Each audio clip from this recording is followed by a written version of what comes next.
Transmite en su canal de frecuencia modulada estereofónica multiplex La Voz Radio, desde New Haven, Connecticut, al mundo.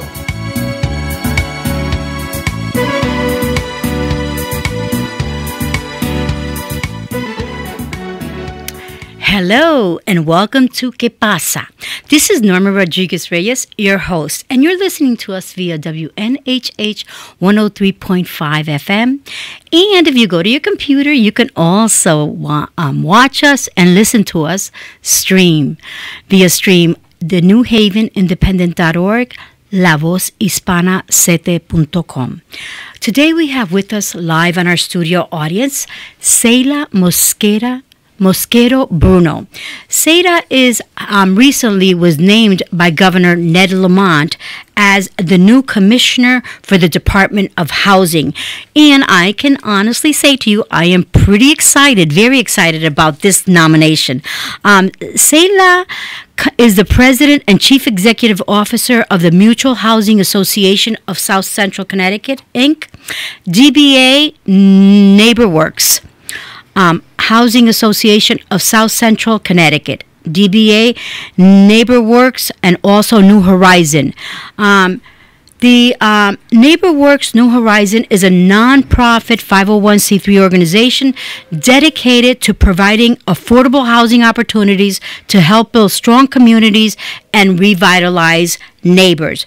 Since joining NeighborWorks in 1994, Seila has served in many different capacities and became the executive director in 2003. Under her leadership, the organization expanded operations beyond New Haven County to New London and Fairfield County, more than double its portfolio and its personnel.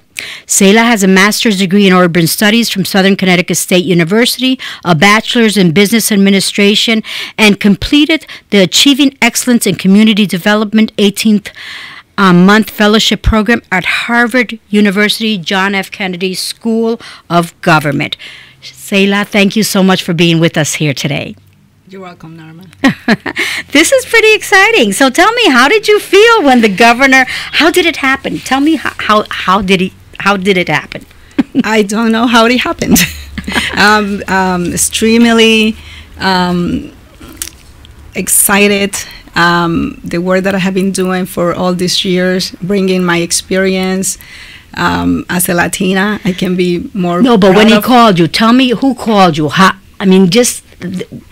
called you? Want to know the whole story? I just want to know who called you first before we get into all your qualifications and the fact that this was an excellent.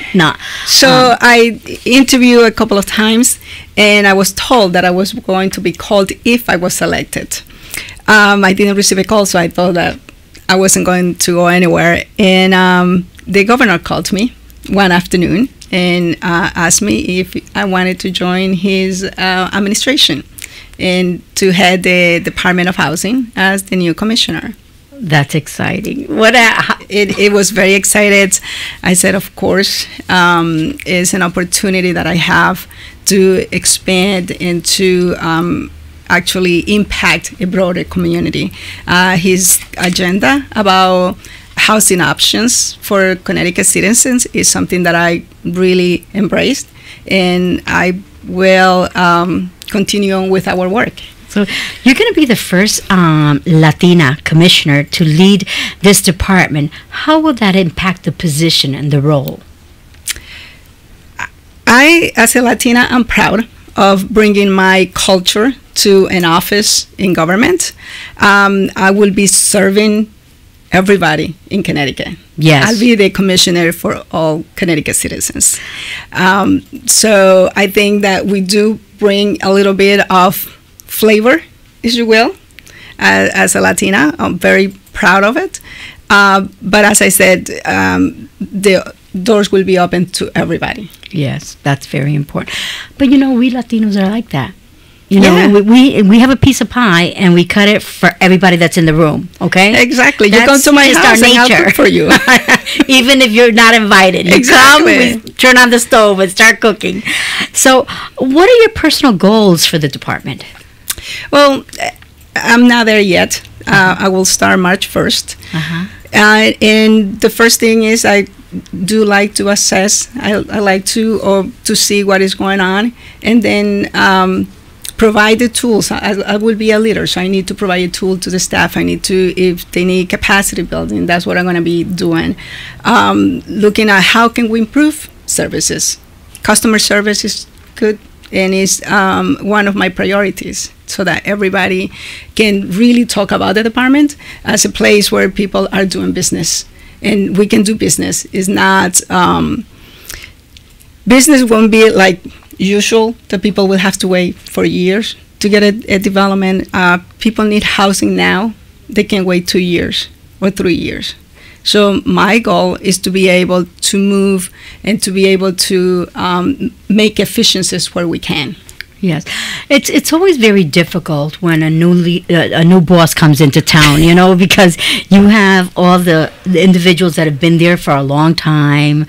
Some are new, and so I guess you have to kind of get accustomed to them. They have to kind of get accustomed to you, so that you can really provide the leadership necessary. Absolutely. And as I said, I don't want to go into a place and say, we're going to change this. I need to get to know people. I need to meet with people. They need to understand what my goal is, the goal of the department, and for them to join me. And I will provide the tools that they need. And the ones that don't want to join me, then they're going to have to watch us to do what we need to do. But I'm there for a purpose, and the efficiency and customer service will be part of the department. Good. Now, what was your life like before you started working in housing? I'm original from Ecuador. Uh-huh. Came here when I was 23, and didn't know the language. Worked in a factory for a couple of years, and one of my bosses, because I had two, encouraged me to go to college. He's like, you don't belong here. What kind of factory did you work in? Harnesses for airplanes in Brantford. Okay. That was my first job. And so one of your bosses said, you don't need to be here. You need to go get yourself educated. Yes. Isn't that wonderful when you have people that do that to you? Oh. They see the potential. They don't see what's there right now. They see the potential. Yes. I started as the beginning of the line. I ended up in the quality control departments. And then my boss said, you don't belong here. Go. So what was that name of that boss, so you can thank him so much for where you're at today? Joe. Joe. Everybody's name is Joe. We got like John, Joe, Tom, Dick, Harry. No. But along the way, I have had so many people. I mean, you do something with yourself, but you don't do it alone. I had so many angels, so many bosses that encouraged me to keep going. After that, I went to Gateway College, and I was an educational assistant because I listened. I left my job. So I was a full-time student at Gateway, and I worked part-time in the admissions office and with the English as a second language teacher. So for 2 years, I got my associate's degree. I decided that education was my passion at that time, and I worked for 4 years part-timer as educational assistant. So everyone that's listening out there, you can get yourself a part-time job and go full-time and eventually end up being commissioner of the Department of Housing for the state of Connecticut. So tell me, what have you learned about housing and the housing needs here in Connecticut? So when I wanted to get into education. I wanted to get a professional job. Went for my bachelor's. My boss told me that to get a professional job at the college, I needed to have a master's. So I went for my master's. I did my master's. After I finished the master's, there was not a job for me in the college. And I have done an internship at Mutual Housing. And I got to learn, I was an organizer, so got to deal with people. I was in Guilford organizing families. So for what company did you do Mutual Housing. For Mutual Housing, that was my internship I did. Okay. And didn't believe in housing, but I like people. So I was organizing people and educating people about the development that we had over there. Okay, wait, let's go back. Mutual Housing, they do organizing?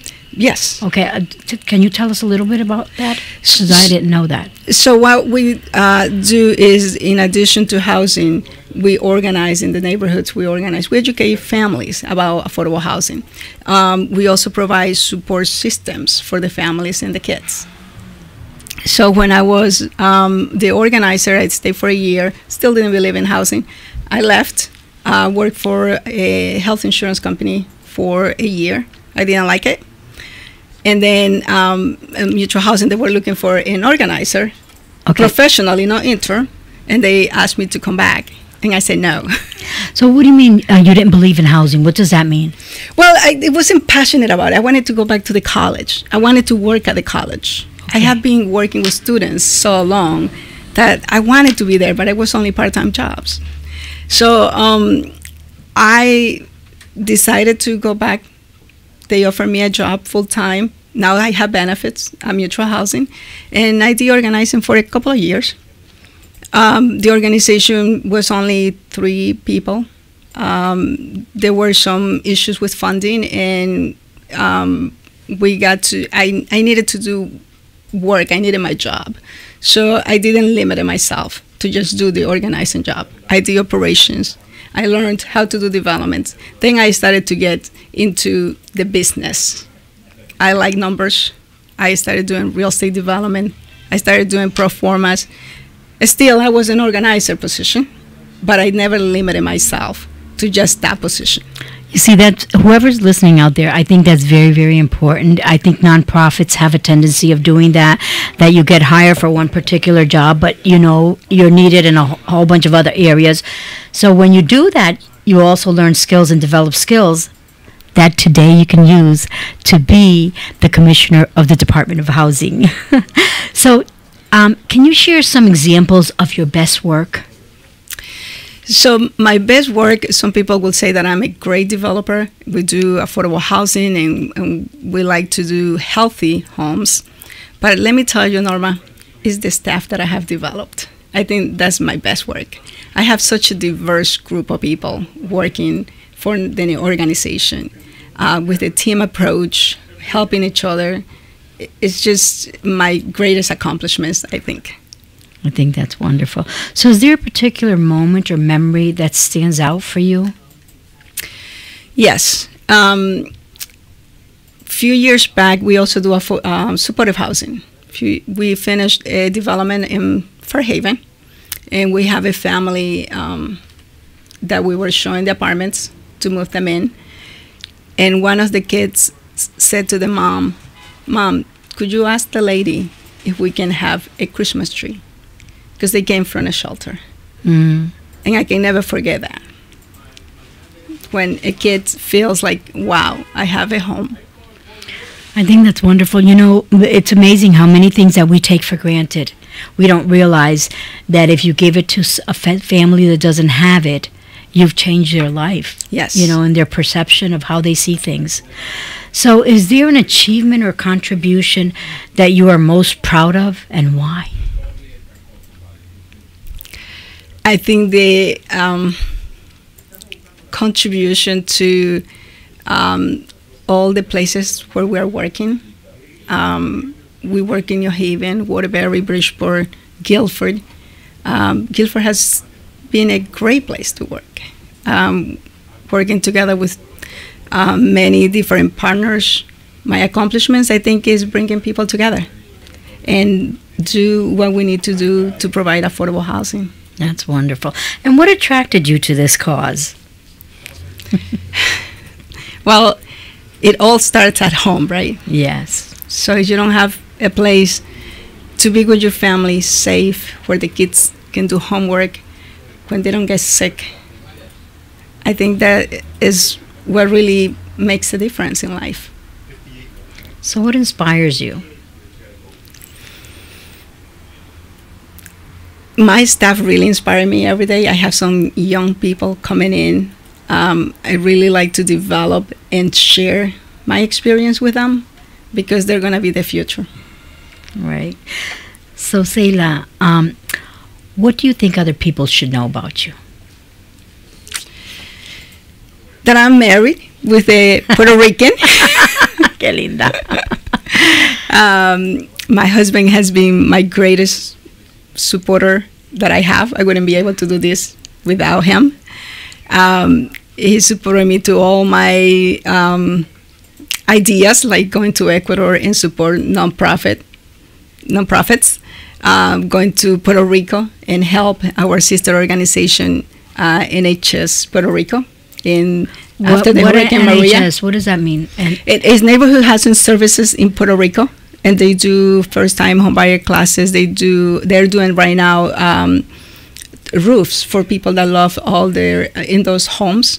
So they working with HUD over there and doing repairs. So it's such a great organization, small organization with a lot of demand. But I have been able to do that. And those are volunteer work that my husband said, hey, yeah, I'm going to go to Puerto Rico. Can you pay my ticket? And tell us about your daughter. I have two daughters. Oh, you have two? Wow. Yes. One is actually a 911 operator in New Haven, my oldest daughter. And she does a great job with the fire dispatchers and the 911. And she's bilingual? She's bilingual. Great. We need bilingual 911 operators. The little one is 19, and she is NYU in her sophomore year. And she's studying to be? A writer. A writer. Isn't that great? Writer environmental science because she likes about the environment. We have to. We have to tell our own stories. We have to write our own stories, because if we don't do it, then other people write them for us, and then we can't complain. Because then they're doing it from their perspective and not our own. So how has this changed you? What? This entire being commissioner of the Department of Housing, how's that going to change you? I don't think it will change me. Mm-hmm. I'm the same person. I have my values. I'm transparent. I'm a hard worker. My daughter says that I can be bossy sometimes. But I'm more than that. I'm a coach. My intention is for people to learn to do what they need to do, so that we have other people doing what we are passionate about. Wow. So, Seila, can you discuss a specific accomplishment you've achieved in a previous position that indicates you will thrive in this position? Well, when I took the organization, there were, I think, 15 people. When I became the CEO or the executive director at that time, and we had about 150 apartments. Right now, we have 620. We have 38 employees and $100 million in assets that we are managing. Wow, that's definitely a big accomplishment. So I think that... Congratulations. And you know what? I think Governor Lamont did an excellent choice in choosing you for this position. I want to thank you so much for being here with us today, for coming to share your story, and coming to see us before you even sit in the Department of Housing, or in your office over there. So I hope you'll come again after you have had an opportunity to wet your feet, and you can tell us about what it's like. Thank you, Norma. I will. Okay. Thank you so much. I want to once again remind you that you have been listening to Norma Rodriguez Reyes in your show Que Pasa with Seila Mosquero Bruno, who's the new commissioner for the State of Connecticut Department of Housing. Until next time, I want to wish you health, money, and love, and plenty of time to enjoy it. And may we live to be 120 in good health, of course. Until next time. Ciao.